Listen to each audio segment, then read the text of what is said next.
Now, when the Union flag of Great Britain is flown over government buildings, it always used to be, I think I'm right in saying, Beryl, that when you had a birthday of one of the major royals, you'd have the Union flag flown over government buildings. But quite recently, councils refused to fly it on Prince Andrew's birthday. Right, do we know when Prince Andrew's birthday is? Oh yes, 19th of February. Now what I have, gentle listener and Beryl, I've got a list of designated days for flying the Union flag. Going back to 2021, you had 9th of January, birthday of the Duchess of Cambridge. 20th of January, birthday of the Countess of Wessex. 6th of February, Her Majesty's accession to the throne. That was when the actual coronation was. And then the 19th of February, the birthday of the Duke of York. This year, 2022, 6th of February, it starts Her Majesty's accession, so not the other birthdays, and then jumps straight to the 1st of March, which is St David's Day in Wales. So what's happening there? It seems to be that the embarrassment over Prince Andrew's involvement with Jeffrey Epstein and people associated with it, and the accusations that he had sex with an underage girl, had an effect on this decision to fly flags. Yes, it's had an effect on other things too. Like, I gather that if the Duke of York, Prince Andrew, had decided to visit Ascot, he would have been booed. So we haven't seen him at Ascot this year. Do you know what it strikes me as? Twitter or social media has expanded to the real world. I can imagine on Twitter him getting a lot of negative replies and downvotes on status updates. It seems like that's what happens in real life now. People think they can give you a thumbs up or a thumbs down. So what do you make of this? It seems a bit strange because you have the birthday of the Duke of York celebrated with a flag, but then if he does something wrong or accused of doing things wrong, you don't give him a flag? Is flying a flag now a part of approval of every aspect of their lives? It would appear so. Yeah. Although I understand from this notice that there were other people, other birthday members flag of the royal family, had the flag flown for them too. Yes. Now we've got the Countess of Wessex on the 20th of January, no longer on the list.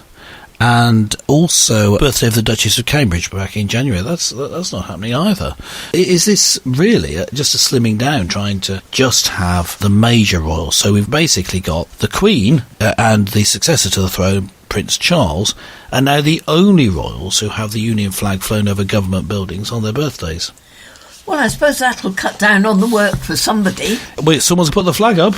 Yes. It doesn't get go up by itself. No, but I'd like to pick up on what you said. Is that right, that the public, by their approval or disapproval, get to decide when the British flag is flown? There's been a collective decision made, it seems, at least if we're to believe what's reported, that Prince Andrew is guilty of these crimes of which he's been accused. But aren't you innocent until proven guilty in the British law, but not under public opinion, of course? So it seems that has been given the thumbs down, going by what British law says. Yes. Support of what the public say. Yeah, if this isn't checked, this could be a real problem, going away from Christian values. We don't accuse people without there being proper procedure. This is taken directly from the Bible, of course, where you couldn't accuse someone without actual witnesses or evidence. Sometimes it depends on the sort of crime. It's there in the Old Testament, in case law.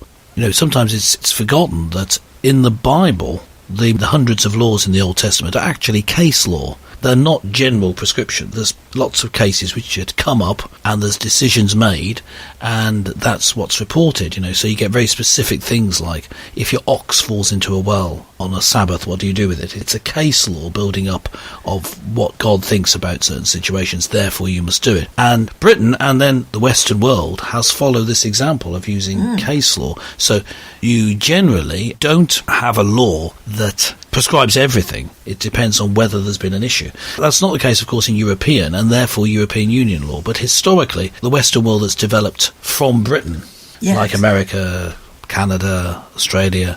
These countries have used this idea of case law. So you don't start prescribing things and just deciding. You come from the point of view, well, is there an issue? So part of that way of approaching law is you need to have things that are not an issue to be allowed. You need to be tolerant.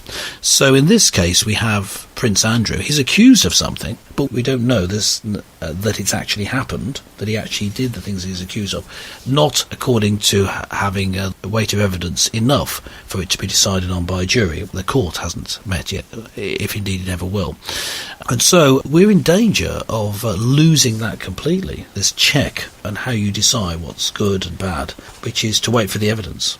So it looks like it's law or it's trial by photograph now. Yes, photograph and the mob. Yes, which is not a good thing at all. Now, we're not saying here that we're here on Beryl and Pete Show, are we, Beryl, that we approve of what Prince Andrew's got up to.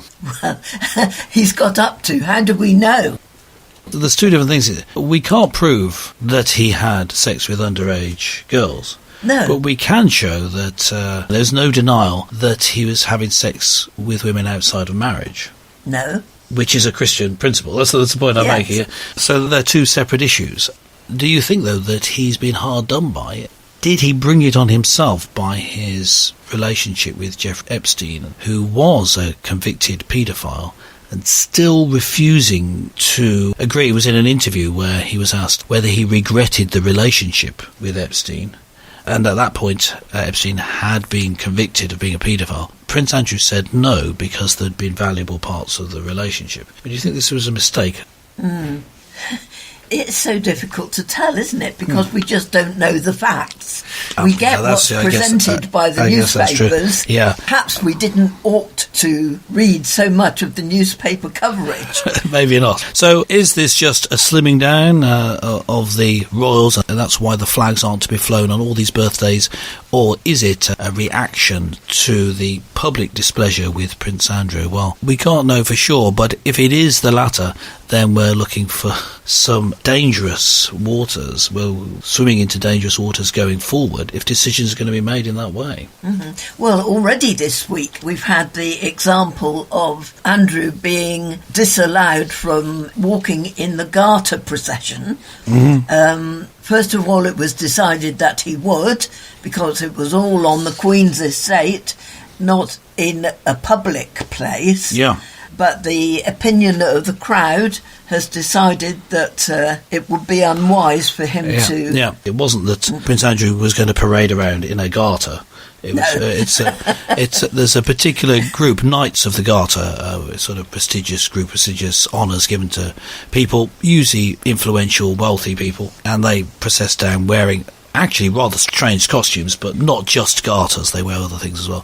So it's quite an honour to be part of it, therefore, because people disapprove. Two new members of the Order of the Garter, previous Prime Minister Tony Blair and Baroness Amos, who is the Secretary General of the Commonwealth. Yeah, so that's interesting, isn't it? Because let's just, I suppose we can close out this segment by just talking about that. So the decision, Andrew isn't going to walk with them because there's been accusations made against him. Whereas Tony Blair, a controversial figure, is actually made a member of it in this. Yes. You would have thought there'd be more outcry over that.